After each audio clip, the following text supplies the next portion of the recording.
Kasim, thank you for that kind introduction. And let me thank all of you for welcoming an outsider here to deliver what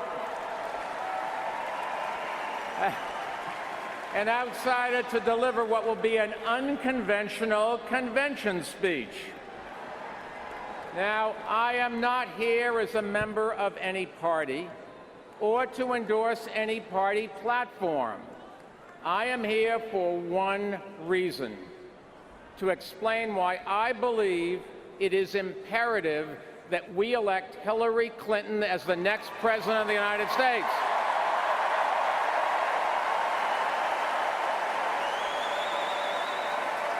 And to ask you to join with me in supporting her this November. You know, when the Founding Fathers arrived here in Philadelphia to forge a new nation, they didn't come as Democrats or Republicans or to nominate a presidential candidate. They came as patriots who feared party politics, and I know how they felt. I've been a Democrat, I've been a Republican, and I eventually became an independent, because I don't believe that either party has a monopoly on good ideas or strong leadership. When I enter the voting booth each time, I look at the candidate, not the party label. I have supported elected officials from both sides of the aisle, and probably not many people in this room can say that. But I know there are many watching at home who can. And now they are carefully weighing their choices. I understand their dilemma. I know what it's like to have neither party fully represent my views or values. Too many Republicans blame immigrants for problems, and they stand in the way of action on climate change and gun violence. Meanwhile, many Democrats, I think wrongly, blame the private sector for our problems, and they stand in the way of action on education and deficit reduction. There are times when I disagree with Hillary Clinton, but let me tell you, whatever our disagreements may be, I've come here to say we must put them aside for the good of our country.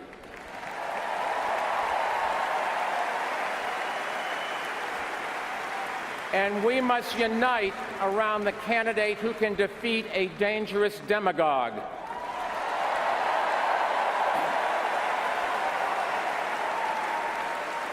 I believe it's the duty of all American citizens to make our voices heard by voting in this election.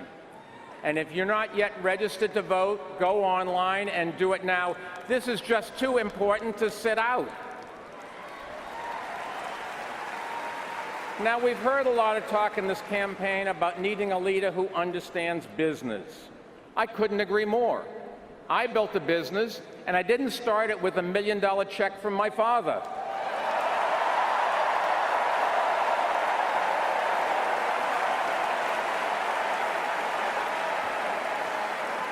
Because of my success in the private sector, I had the chance to run America's largest city for 12 years.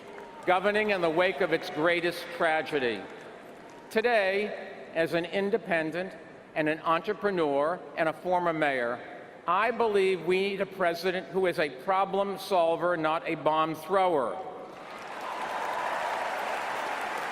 Someone who can bring members of Congress together to get big things done. And I know Hillary can do that because I saw it firsthand. I was elected mayor 2 months after 9/11 as a Republican, and I saw how Hillary Clinton worked with Republicans in Washington to ensure that New York got the help it needed to recover and rebuild. Throughout her time in the Senate, we didn't always agree, but Hillary Clinton always listened. And that's the kind of approach we need in Washington today, and it just has to start in the White House.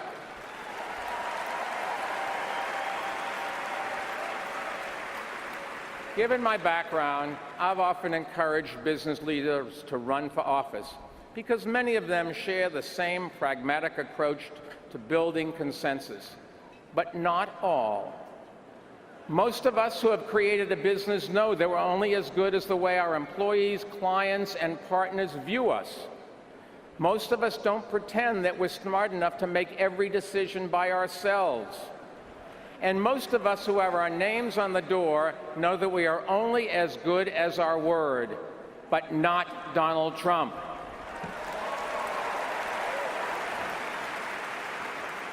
Through his career, Donald Trump has left behind a well-documented record of bankruptcies and thousands of lawsuits and angry stockholders and contractors who feel cheated and disillusioned customers who feel they've been ripped off. Trump says he wants to run the nation like he's running his business? God help us.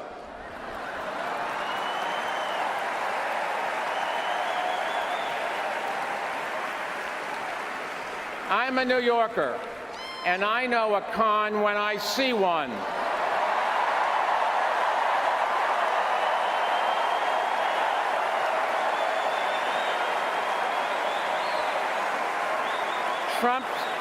Trump says he'll punish manufacturers that move to Mexico or China, but the clothes he sells are made overseas in low-wage factories.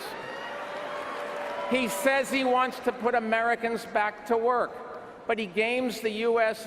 visa system so he can hire temporary foreign workers at low wages. He says he wants to deport 11 million undocumented people, but he seems to have no problem in hiring. What'd I miss here? Truth be told, the richest thing about Donald Trump is his hypocrisy.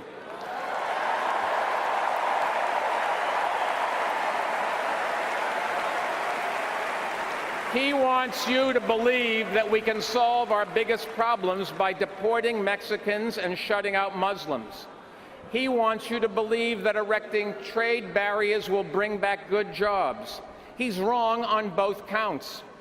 We can only solve our biggest problems if we come together and embrace the freedoms that our founding fathers established right here in Philadelphia, which permitted our ancestors to create the great American exceptionalism that all of us now enjoy. Donald Trump doesn't understand that. Hillary Clinton does. And we can only create good jobs if we make smarter investments in infrastructure and do more to support small businesses, not stiff them. Donald Trump doesn't understand that. Hillary Clinton does. I understand the appeal of a businessman president, but Trump's business plan is a disaster in the making. He would make it harder for small businesses to compete, do great damage to our economy, threaten the retirement savings of millions of Americans, lead to greater debt and more unemployment, erode our influence around the world, and make our communities less safe. The bottom line is Trump is a risky, reckless, and radical choice, and we can't afford to make that choice.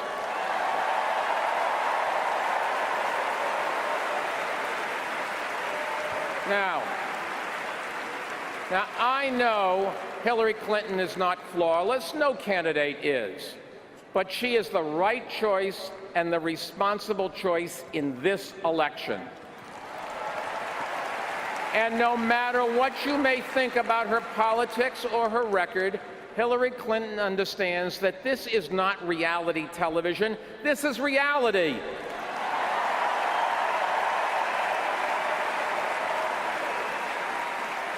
She understands the job of president. It involves finding solutions, not pointing fingers, and offering hope, not stoking fear. Over the course of our country's proud history, we have faced our share of grave challenges, but we have never retreated in fear. Never.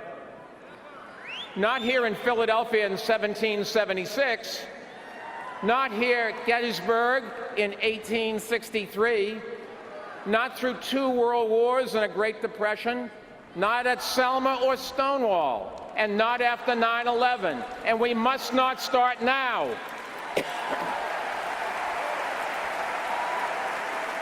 America is the greatest country on earth. And when people vote with their feet, they come here. The presidency of the United States is the most powerful office in the world. So I say to my fellow independents, your votes matter now. Your vote will determine the future of your job, your business, and our future together as a country. To me, this election is not a choice between a Democrat and a Republican. It is a choice between who is better to lead our country right now. Better for our economy, better for our security, better for our freedom, and better for our future. There is no doubt in my mind that Hillary Clinton is the right choice this November.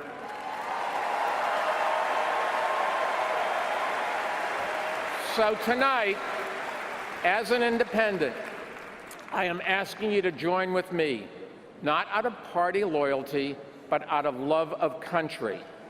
And together, let's elect a sane, competent person with international experience,